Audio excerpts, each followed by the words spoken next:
Chapter 4. Seth Baker was so focused on the computer screen that he didn't hear his father's first rap on the bedroom door. The image that had captured his attention for the last 10 minutes was one of almost 100 photographs he'd taken that day, wandering around Roundtree after school with his digital camera that his mother had given him for his birthday last week. "A camera," his father groused when Seth ripped the paper off the box. "For God's sake, Jane, he's 15. What does he want to do with a camera?" "All I know is that he wanted one," his mother had replied. "I didn't ask him why he wanted one." Then she turned around and smiled at him with the same kind of smile she put on 1,000,000 times before when she was pretending to be interested in something but really wasn't. "Did I get that one right? It was the most expensive one I could find without going to Boston." Seth had given her the nod that was expected. "It's cool," he said, even though he hadn't looked at it yet. But that night he did read the instruction manual and decided it was indeed a very cool camera. The biggest problem was it wouldn't take pictures at the high resolution, or it would only hold about 8 pictures.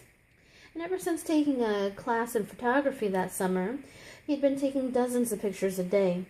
His father had been grumbling about that too. "For God's sake, Jane," he said, when Seth's mother told him about the class, "what does he want to spend his summer in a dark room for?" He said he should be out playing baseball with his friends. Seth had said nothing, knowing that there wasn't any point in trying to explain that not only did he hate baseball, but nobody wanted to play with him anyway. Well, that was one of the things they loved about photography. In the dark room, nobody paid any attention to what anybody else was doing. Nobody was choosing up sides and yelling at him because he wasn't doing very good in sports. For as long as he could remember, he'd always been the last one picked when they chose up sides for football and baseball, and he couldn't really swim all that well. And, he couldn't climb up a ladder, and he seemed to manage to fumble every time somebody threw a football. But in the dark room, he was alone with his pictures he'd taken, and nobody was waiting for him to mess up. Ever since he'd developed his first roll of 35mm film last June, the teacher had looked over the pictures and pronounced them not bad at all. He'd been hooked, and through the summer he used whatever money he had to buy the film and spent hours in the dark room of the basement in the high school, developing pictures and experimenting with pictures, enlarging them, cropping them, playing with exposures. The funny thing was, the more pictures he took, the more he discovered that he liked looking through the world through the viewfinder and bending its reality in the dark room. But the amount of film he had to buy had become a problem, and a month before his birthday, his teacher helped him with that situation. They were looking over the 3 rolls of film that Seth had burned just over a weekend, and Mr. Feinberg shook his head and said, "You better get a digital camera, Seth. At this rate, you're taking pictures, you're going to need a student loan just for film." So when his birthday came around, he asked his mother for a digital camera, and she came through. And the only problem was the small memory, but he dealt with that by setting the resolution as low as possible so he could take as many pictures as he wanted, and reshot the good ones at higher resolution. Until today, it'd been working out pretty well, but on his way home from school, he took some of the oldest houses in Roundtree, and when he got home, he looked over the computer and saw that most of them were not good.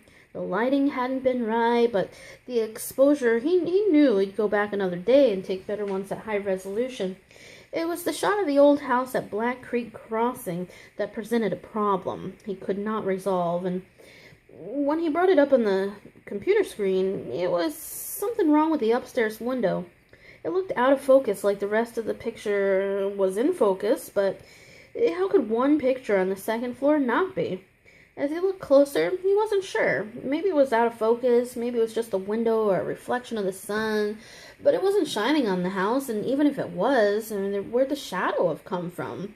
And if it was a reflection, it should have been mirroring something outside the house. But what? Seth fiddled with the picture, using controls to, zoom in and out of the window and try to sharpen the image and increase the contrast, but no matter what he did, the area of the window would not come into focus. It wouldn't sharpen like the rest of the picture. Not that the rest of the picture was all that sharp after it was blown up on high resolution anyhow, but that didn't make much of a difference. Now, with the film, he had found something like this. He'd be able to look at it a little bit closer and enlarge it and know exactly what it was, instead of having to turn it into a bunch of pixels that didn't form into anything at all. Seth began experimenting with color controls and thinking the image might be clearer in black and white, and then his father rapped on the door, much louder than the first time, broke his concentration, and the door opened, and his father came in. Blake Burger's eyes darkened. "What the hell are you doing?" he demanded. "Just working on some pictures." "Just working on some pictures," his father repeated mockingly. "What kind of pictures?" He moved closer to the computer, and he could see the suspicion in his eyes. "Just of some houses," he said. "Houses? For God's sake, Seth, you're 15. What are you doing looking at pictures of houses?" Seth said nothing, knowing that whatever he said would be wrong. Chad Zaction and a bunch of his buddies were down the street playing softball. "How come you're not down there with them?" "I was just working on my pictures," Seth began, but his father didn't let him finish. "Not anymore, you're not," he said, reaching out, switching off the computer. As Seth helplessly watched his unsaved images vanish from the monitor, his father said, "You're going down there to play ball with your friends like a normal kid, understand?" Seth felt his eyes begin to burn, and he bit his lip. "Understand," his father said repeatedly. Knowing that there was nothing to be gained of arguing with his father, he went downstairs and thought, "Play ball with your friends." Doesn't his father know that he didn't have any friends? Like a normal kid. Was that what his father thought? That he wasn't normal just because he wasn't like the rest of the kids? So he grabbed his jacket and went out, but instead of joining the game, he went down the street and around the block. He hurried to the house on Black Creek Crossing to catch a picture. "Tell me you're kidding, Zach," Fletcher groaned at his eyes fixated on his mother. The Kentucky Fried drumstick in his hand, quivering at the halfway point between the plate and his mouth. His expression was a combination of disbelief and something that resembled panic. "Please, Mom, tell me you're kidding." "Why would I be kidding?" Joni Fletcher said at the far end of the table. Ed also stopped eating, although his face was impassive, a flatness in his eyes that pretty much said he didn't really care about the news. "Well," she went on, deciding to say, "it's not like your Aunt Myra and I haven't been talking about moving to a house for years now, and I found a house that's absolutely perfect for them, what they've been looking for." Zach rolled his eyes and said, "I don't think it's them who've been looking for a house. I think it's you." "And she said I'm a real estate broker, remember?" Joni reminded him. "It's my job to look for houses and match them up with people." "Couldn't you match them up with people who are actually looking for houses, who can afford one?" Joni decided to ignore the first question, "but they can afford the one I found today." "Must be some house," Zach observed darkly. "Does Uncle Marty even have a job?" "Do you?" Joni shot back, fixing her son with the kind of look that up until a year ago would have silenced him, but now he only shrugged. "I'm only 16, remember, Mom? What do you want me to do, drop out of school?" "When your father and I were your age, we had jobs, we worked, it didn't hurt us. We decided we'd never put our kids in the same position, but maybe you're too big for your britches. Maybe we were wrong." So Joni cocked her head, eyeing her son. "Really? What have you been saying about your father?" "Oh, a shiftless son of a—" he began, but his mother cut him off. "That's enough, Zach." "Geez, Mom," the boy complained. "I didn't say anything Dad didn't say. How come you're not picking on him?" "Because he's not 16. And I suggest you be a little bit more careful with your language." He rolled his eyes, and Joni felt a twinge of anger right inside her. "Instead of talking to your sister and brother-in-law the way you do, you wouldn't stand it if talked about yours the way you do for mine, not even for a moment." "My sister's a nurse, and her husband's a doctor," Ed shot back, which puts them a little further up on the winners list than the scullery maid and rectory of her shiftless drunk of a husband. "That's a very mean thing to say," Joni said. Her anger was a hard knot in her stomach. She pushed her chair back and got up.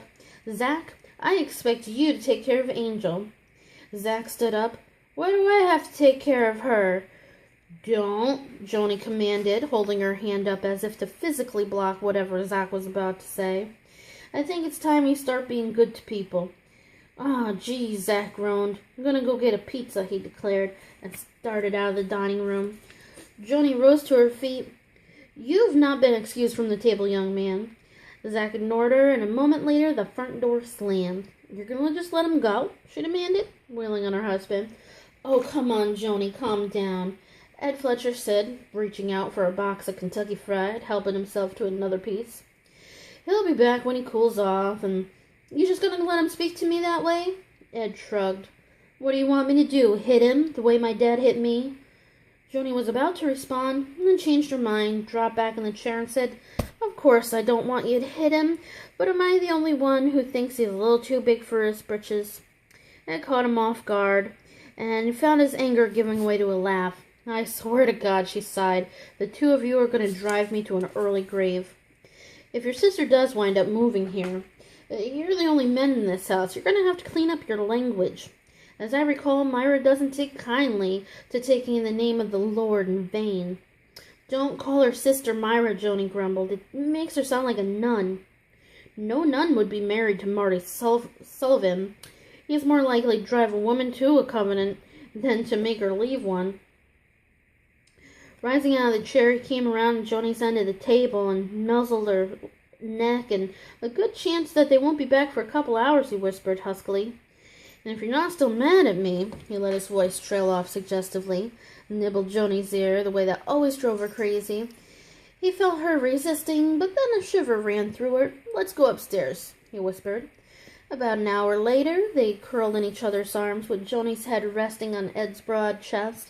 As his fingers twisted her hair and stroked her ear the way she liked, she said, "Do you remember that you promised to give Marty a job if he ever moved here?" "Oh, Christ," Ed groaned. But it was a very exaggerated groan, and he was really angry. "That was years ago. You're not going to hold me up to that, are you?" "A promise is a promise," Joni said, snuggling closer and running her finger down her husband's thigh. "Not fair," Ed protested. "Not fair at all." But as she rolled over and kissed him, he knew it didn't matter if it was fair or not.